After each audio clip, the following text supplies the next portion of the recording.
Welcome to the Dynamics of Everyday Life, where we demystify some tricky concepts and get to know ourselves a little bit better.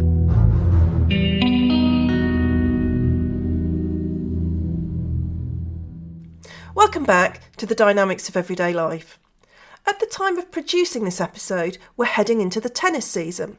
Although Shea Rogers, it's pretty much tennis season all year round, with the arrival of a particular tennis-only channel into our television subscription service.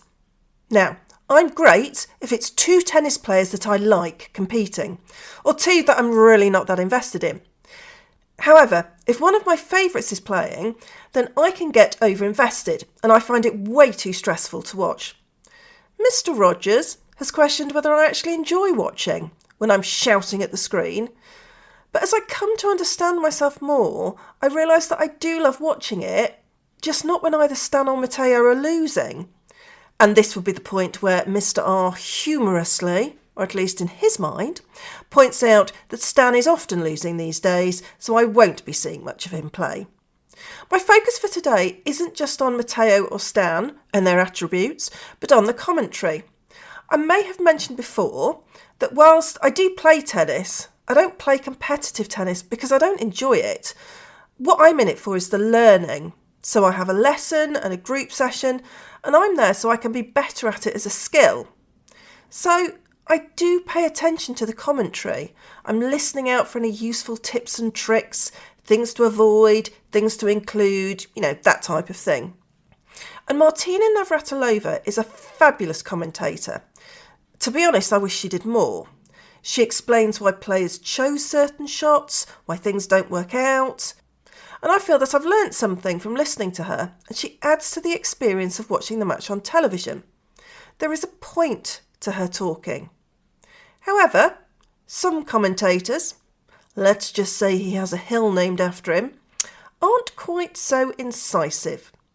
My least favourite remark, that is a particular favourite of his, is he or she will be disappointed with that when a player misses a shot.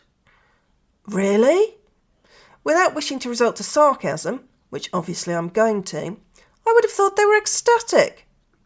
If you want to learn how not to listen to people, then tennis commentary is the place to go.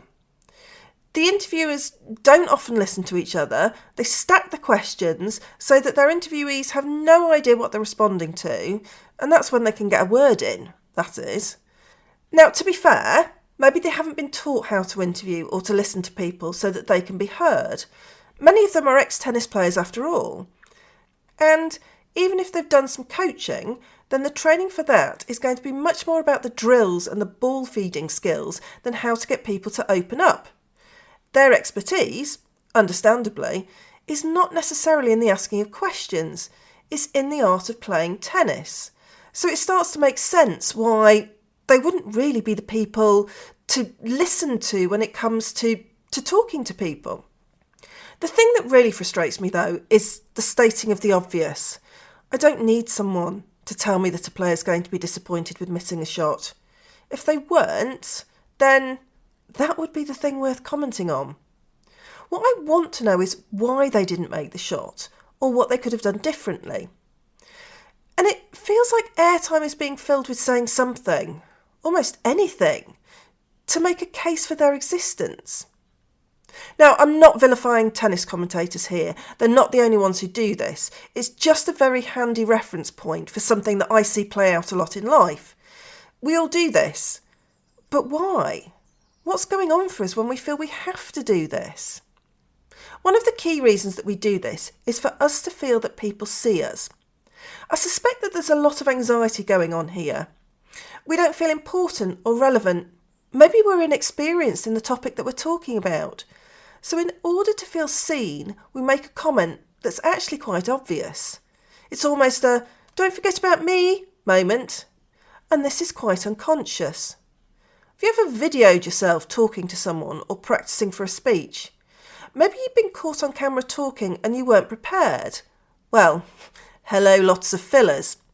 We can start to notice our verbal tells that we weren't aware of before.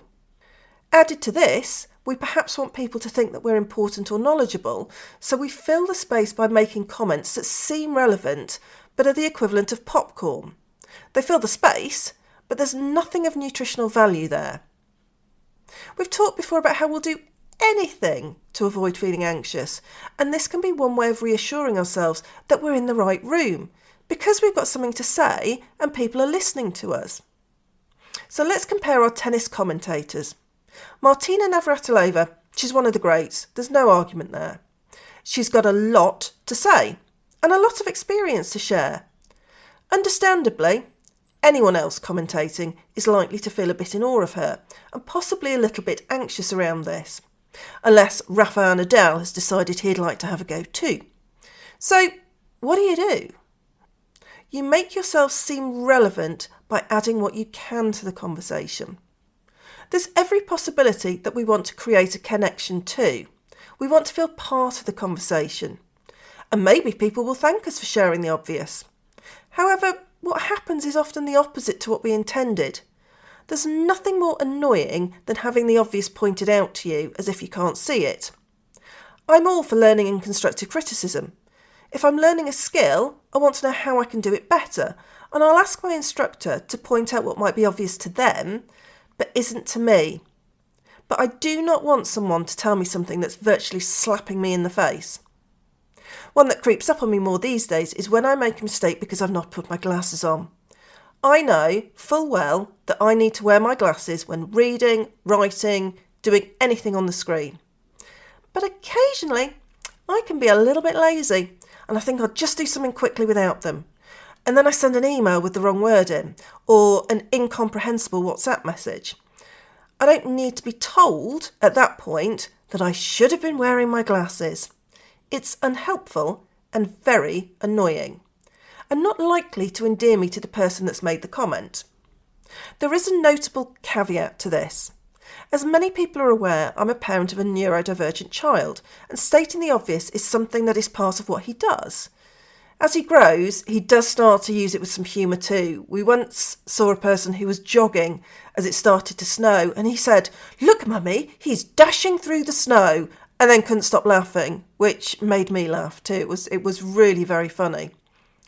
Not quite so funny though is "My washing basket is full. You need to do some washing, Mummy." He didn't mean it as critically as it came out, because for him he was just telling me a fact. His washing basket was full. Therefore I needed to do some washing. But it did add to my "you're not doing enough as a mother" guilt. He states the obvious as a way of telling me what he sees. And actually, as he's a lot older now, this has now become part of my world. It's just what he does. My invitation to you this week is for you to consider where in your world you see people stating the obvious and what you take it to mean. We can apply our own meaning to what people do to help us understand the world better. Now, sometimes we're right, sometimes we're absolutely miles off. So have a think about what their intention might be. And for yourself too. Are there times when you're stating the obvious and it's unhelpful? What might be going on for you here? Is there a better way to communicate? And, as always, give yourself some grace. It can be a bit of a shock to realise that we've been doing something as a way of communicating with people that's actually had the opposite effect to what we intended. Looking at ourselves at this level can be challenging and unnerving as we develop our awareness, so I'd always encourage that you do this at your own speed. If you feel you need some extra help around this, then I've put together a PDF resource sheet and you can find the link for this in the show notes. If you'd like to have a chat with me about psychodynamics or whether I'm the right trainer, coach, supervisor or mentor for you, then click on the link that's also in the show notes.